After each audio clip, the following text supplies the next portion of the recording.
Goeienaand, ons bring vanaand 'n buitengewone berig vanaf die Olyfberg net buite Jerusalem. Volgens ooggetuies is Jesus van Nasaret, wat onlangs na sy kruisiging lewend aan sy volgelinge verskyn het, vandag voor hulle oë in die hemel opgeneem.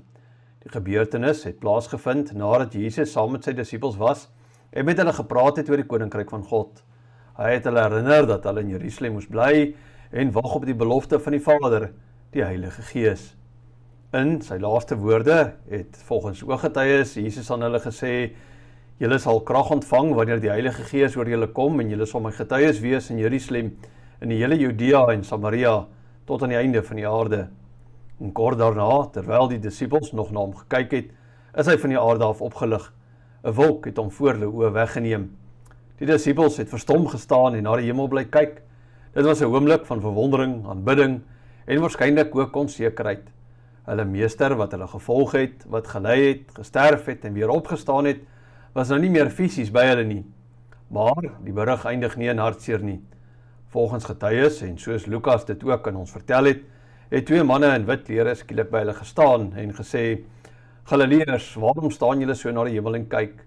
Hierdie Jesus wat van julle af in die hemel opgeneem is, sal net so terugkom soos julle hom na die hemel sien gaan het." Die boodskap is duidelik. Jesus se hemelvaart is nie 'n afskeid sonder hoop nie. Dit is 'n kroning. Hy keer terug na die Vader. Hy regeer en sy volgelinge word gestuur om sy getuies in die wêreld te wees. Na hierdie gebeure het die disippels met groot blydskap na Jerusalem teruggekeer. Hulle het nie teruggegaan as mense wat alles verloor het nie, maar as mense wat 'n opdrag ontvang het om te wag, om te bid en om die goeie nuus van Jesus Christus bekend te maak. En vandag, baie eeue later, staan hierdie gebeurtenis steeds sentraal in die Christelike geloof. Die hemelvaart herinner ons daaraan dat Jesus leef. Hy is verhoog. Hy sit aan die regterhand van God. Hy is nie afwesig nie. Hy regeer. En deur sy Gees is hy steeds teenwoordig by sy mense. Die vraag waarmee ons hierdie nuusberig afsluit is nie net wat het die disippels daardie dag gesien nie. Die groter vraag is, wat doen ons vandag met hierdie boodskap? Want die opdrag wat Jesus aan sy disippels gegee het, geld steeds: "Wees my getuies." Vanaf Jerusalem tot aan die einde van die aarde. Dit was ons spesiale berig oor die hemelvaart van Jesus Christus. Goeienaand.